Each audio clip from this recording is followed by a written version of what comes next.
Welcome back. Golconda జిల్లా అధ్యక్షుడి నియామకం బీజేపీలో వేడి పుట్టిస్తోంది. ఎమ్మెల్యే రాజాసింగ్ పెట్టిన డెడ్ లైన్ నేటితో ముగియనుంది. బీజేపీలో గోల్కొండ జిల్లా బీజేపీ అధ్యక్ష పదవి ప్రకంపనలతో రాజాసింగ్ నెక్స్ట్ ఏం చేస్తారనే అంశంపై పార్టీ శ్రేణుల్లో ఉత్కంఠ నెలకొంది.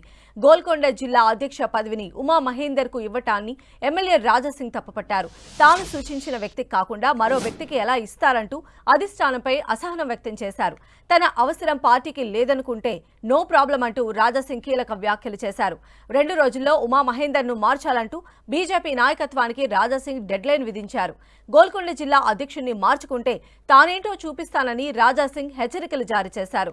దీంతో ఇప్పటికే రాజాసింగ్ తో పలువురు బీజేపీ నేతలు మాట్లాడారు. రాజాసింగ్ మావాడే అంటూ బహిరంగ వ్యాఖ్యలు చేసిన కేంద్ర మంత్రి బండి సంజయ్ ఏమైనా విభేదాలు ఉంటే పార్టీలో అంతర్గతంగా మాట్లాడుకోవాలని సూచించారు.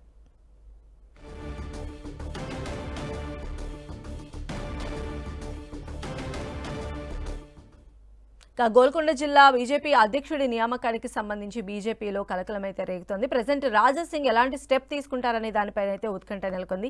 మరిన్ని అప్డేట్స్ తెలుసుకుందాం. మా ప్రతినిధి అజయ్ మనకు అందుబాటులో ఉన్నారు. అజయ్,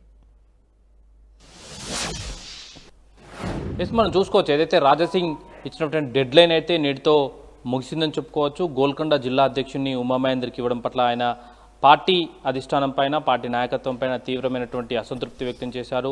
ఒక స్థాయిలో ఆయన ఒక ఆడియోను కూడా రిలీజ్ చేశారు. నా అవసరం పార్టీకి లేదనుకుంటే రైట్ నేనేం చేయాలనో అది చేస్తానంటూ కూడా ఆయన మాట్లాడినటువంటి పరిస్థితి మనకు కనబడుతుంది. అయితే ఉమా మహేందర్ను మార్చాలంటూ బీజేపీ నాయకత్వానికి 2 రోజుల డెడ్ లైన్ కూడా విధించినటువంటి పరిస్థితి మనకు కనబడుతుంది. నిన్న మొన్న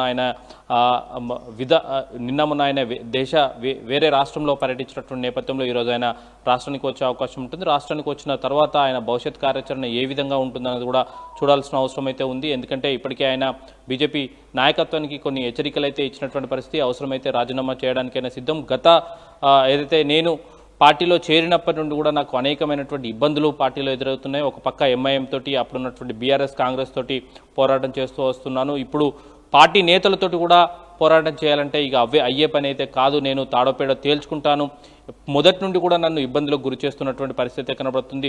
టికెట్ విషయంలోనైతేనేమి, అదేవిధంగా పార్టీ కార్యక్రమాలకు పిలవడం విషయంలో అయితేనేమి, అసెంబ్లీలో సబ్జెక్ట్ ఇచ్చే అంశం అయితేనేమి, ఇట్లా పార్టీ ప్రతిసారి నా పైన వివక్షత చూపిస్తుందంటూ కూడా ఆయన కొంత సన్నిహితుల వద్ద వ్యాఖ్యలు చేసినటువంటి పరిస్థితి మనకు కనబడుతుంది. అయితే ఈ నేపథ్యంలో ఉమా మహేందర్కు జిల్లా అధ్యక్షుని ఇవ్వడం పట్ల ఆయన కొంత తీవ్రమైనటువంటి అసంతృప్తి అయితే వ్యక్తం చేస్తున్నటువంటి తరుణంలో ఆయన ఎలాంటి నిర్ణయం తీసుకోబోతున్నాడని కూడా చూడాల్సిన అవసరం అయితే ఉంది. అయితే ఈ నేపథ్యంలోనే పలువురు బీజేపీ నేతలు రాజాసింగ్తో మాట్లాడే ప్రయత్నం చేయడం జరిగింది. ఎందుకు ఈ విధమైనటువంటి వ్యాఖ్యలు చేయాల్సి వచ్చింది, పార్టీలో జరుగుతున్నటువంటి పరిణామాలు ఏదైనా కూడా ఆయనకు అర్థమయ్యేలా వివరించినటువంటి పరిస్థితి కనబడుతుంది. అయితే రాజాసింగ్ తోటి మాట్లాడినటువంటి నేతలు ఎవరు కూడా ముందుకు వచ్చి ఆయనతో చర్చలు జరిపాము, లేదా ఆయన వెనక్కి తగ్గాడు లేదా మెత్తపడ్డాడు అనే అంశాన్ని అయితే బయటికి చెప్పడానికి ఇష్టపడట్లేదు. కానీ రాజాసింగ్ మావాడే అంటూ బండి సంజయ్ మాత్రం వ్యాఖ్యలు చేయడం జరిగింది.